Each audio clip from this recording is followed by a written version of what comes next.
How can you maximize your DoorDash earnings in 2024? This is the only video you're going to need to watch. Welcome back to Mr. Bet on You. So it's January. Happy New Year. You're going to see a lot of content creators and people talking about it's slow, I'm struggling. You're going to see a lot of videos in January about that. You're also going to see a lot of videos telling you how to make money with DoorDash. This is going to be the only one you're going to need to watch. In this video, I'm going to outline some realistic things you can do in 2024 with DoorDash and other apps to make sure you are making good money without trying to overcomplicate things. It's not that difficult. I'm going to show you some orders that some of y'all might not take that you might need to reconsider for 2024. Let's go. But before we start, let me know what market, what city you're in, what zone you work in, because that's going to go into the beginning part of what we need to talk about.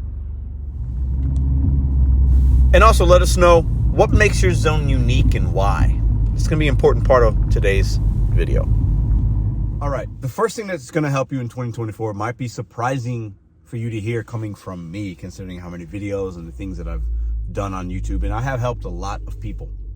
The number one thing is you got to stop listening to content creators unless they are in your market. Let me explain.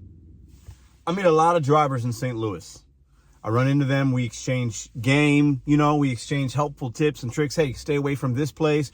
This place is really good. This place is slow. The staff here is great. The staff here is bad. Hey, the parking here sucks. Hey, I was just at this White Castle. The line was long 20 minutes ago. Beware. Things like that can help you in the moment, in the day, in the week, and in the year. In your specific market can be extremely helpful. However, when you watch me, and I'm talking about don't go to this restaurant, don't go to that restaurant, watch your miles to money, logistically, your market might be completely different. Your Chipotle could be fantastic, whereas mine, if I tell you, hey, don't go to Chipotle, the long waits historically, that might not be the case in your market. Plus, your market, that might be a money maker for you. Your market could be significantly different and smaller than mine. So me trying to tell you to do this, that, and the other, when our markets are completely different, is irrelevant most of the time. I can help you with some tips and tricks here and there. I can talk to you about the latest things that are happening, the programs, give you my perspective. But the best thing you can do in 2024, if we've learned anything from content creators, is you have to go out there and make it your own in your market. You have to learn your market and adjust and strategize and adapt according to what you see, not what I tell you. Not what anybody tells you. So now that we got the boring one out the way, the one that's like, what are you talking about? You're telling me, you've told me, you've helped me before and it has helped. These things can be true. But once you get to the point of realizing certain things about DoorDash, it's actually very simple. Let's go a little further. So a lot of people talk about miles to money. You got to be at $2, $2.50, or at least $1 a mile, maybe in your market where you see orders like this, where the cash flow's good, but the mileage is a little bit. Well, it's like, okay, well, it's not $2, it's not $3, but the cash flow is fantastic, so I'm going to take it because of the amount of time it takes me. This gets to my second point. Miles to money ratios and trying to make a certain amount per hour is old news. That can help a lot of brand new drivers, and you might be brand new finding and stumbling upon this video. But once you realize that, yeah, 1 hour I might make 40, Pedro, and I'm trying to get to 20, 25. I got to make this, I got to make that. If I'm making $15 an hour, that's trash. Yeah, I get it. But there's going to be hours you make $15. There's going to be hours you make 40, 50 if you get lucky. There's going to be hours where you make 20, 25. That might be normal for you. But you can't look at every single hour as either a win or a loss. You have to look at collectively a day. What is your goal for that day? Do you have a certain amount of time you want to be out, or is it a money goal? And consider that either a win or a loss based on how you did for the day, not by hour. And when we're talking dollar to mile ratio, not all dollar to mile ratio is good. If you see a $3 order going a mile, that's mostly trash. Some of you might take it. Hey, maybe it only takes you 5 minutes or 6 minutes or 10 minutes. Maybe it's not horrible for you, but that's your market. But if you do too many of those and you're like, I'm good, it's $3 a mile, it's going to be extremely hard for you to stack your cash flow if you're doing too many of those runs. Whereas you saw the first order I showed you, and maybe this one here, there's a little bit of mileage there, right? But not all miles are equal. Highway miles, different than street miles. City miles are going to be extremely different if you're in a city where there's a lot of stop signs. It's hard to park at this merchant. Downtown, that's rush hour if it's 4 p.m. or 5 p.m. versus 11 a.m. or 11 p.m. 11 p.m. There's no traffic out there. So you can't look at everything so stringent as dollar per mile. It's way more fluid than that. You should be looking how long it's going to take you. We know we get a tax credit from the IRS if you do the standard deduction, 60-something cents a mile. So you're going to get a little bit of a credit if you drive a little more. I'm not telling you to drive crazy miles, because if you drive too much, it's going to take you longer. But not all miles are created equal. Stop looking at dollar to mile ratio. It's not always a deciding factor.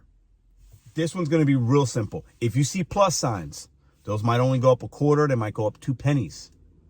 They can also go up a couple dollars, $10, $20, $30. If you see a plus and it meets some criteria, we'll get into that point next, take it. Regardless of where you think it might leave you, as long as the mileage isn't crazy, always take a plus sign. Always. Stay away from orders. Unless it's a plus and you think it's going to go crazy. Stay away from orders that leave you in the middle of nowhere. So that order I just showed you, if instead of 4 miles, if it was 8 miles and it was leaving me in the middle of nowhere and I had to drive back, I might not take it. But because it's 4 and it leaves me in my zone, it's an automatic.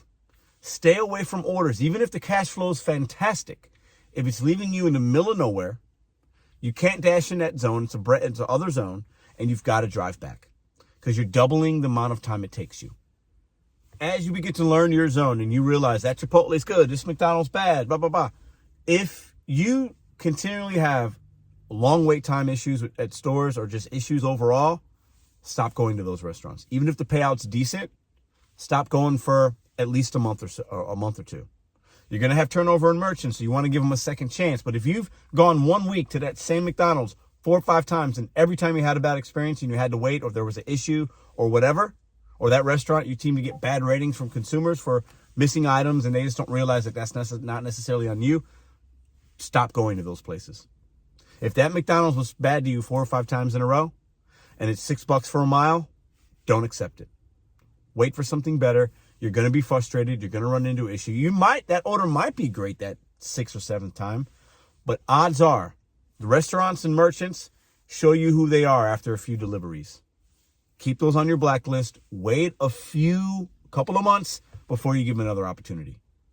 If you're in a tier zone or you're in a market where you're using the hourly time, like where you're getting paid by an active hour, do less thinking. You're getting paid already. If you're somebody that likes that, you're like guaranteed money, if it's 13, 15, whatever, and you've been using it and you see that you're usually making more than that minimum, it takes a lot of the guesswork out. That could be a simple way to make a set amount of money. If you got to make $50 and you turn the app on and you want to make your 50 that way and take the guesswork out of it and drive around and just pick up and have some kind of guarantee, do that. If you don't. Try it. You'll learn either way if you like it or don't like it. Don't try to be cute. Don't overthink things. Keep it simple. This is food delivery in 2024. A lot more things are going to change. A lot bad is going to happen. Good things are going to happen. If you're new, you're going to have a roller coaster ride of experiences in the gig economy on all the apps. Instacart, Grubhub, DoorDash, Uber Eats, Uber Rideshare. It's going to be a roller coaster for you. Stay patient. Understand that at the end of the week, most of the time, if you put forth the similar amount of hours and work the same amount of days, you're going to make about the same amount of money. If you're not having success, try different days, different day parts. Give yourself different days off. Try that out. And you might increase or decrease your money. You don't know until you try it. But try to keep it simple. In 2024, a lot more people are going to come to these apps. It's going to be a struggle for a lot of us. But stay patient. Don't overthink it. And if you're a driver that's usually sitting in your car waiting for that best order, waiting for that unicorn, that $40, $50 order, those are going to be few and far between, especially on DoorDash. If you like those, maybe try catering, maybe try different apps that give you more of a cash flow. But if you're going to be doing the most of the last mile food delivery and shopping apps, be patient, but also realize when you're sitting in your car and you're making $0, that $6 going 2 or 3 miles, those can add up. The $3 going a mile or two, it's going to take you twice as long to make those add up. Make sure you are adapting strategy. And if you're sitting making no money, that's worse than if you take a 6 going 2, 3 miles and you made $6. Understand different times a day. You should have different goals. The 6 at 12 p.m. maybe might not be good for you, but the 6 for 2 or 3 at 2 or 3 p.m. when it's slow, you should always take that order as long as it meets your other requirements. It's not from a place you don't like and it doesn't leave you in the middle of nowhere. I got one more tip for you guys. When that order comes in your interface like this, use your fingers, scroll to see what kind of building that is sometimes if you're undecisive. If it's a really big building and you look like it could be a difficult drop-off, unless it's a great payout, stay away. Stay away. If you know, as you get to know your zone, you know what apartments, hospitals, schools you want to have not on your list. Stay away from those unless the payout is so magnificent you can't keep it. You can't help yourself. If it's borderline and then you zoom in and you see that that's a place you don't like and you've had difficult drop-off or it looks like it might be a difficult drop-off, don't take it. Wait for the next order. In 2024, the apps and all these other things are going to make you frustrated at times. So you should not add to that. Make good decisions, be patient, have a strategy, adapt when needed, and don't worry about the miles as much as we have in the past. If you're too strict about your dollar to mile, you might be missing out on good cash flow orders and making money in 2024. Appreciate y'all. All you new people, let me know in the comments. All my OGs, I'm sure I missed something. But we got to remember, everything's market dependent. Everything's St. Louis. If you're in Detroit, Florida, California, New York City, Texas, Kentucky, Denver, your market could be completely different than mine. Your merchant could be completely different. Take everything with a grain of salt. Come here for some positivity, some motivation, some inspiration, some relatability, and some entertainment. But I can only teach you a few things. I can't make or break your year. That will be 100% dependent on you. Take that energy into 2024. See you tomorrow.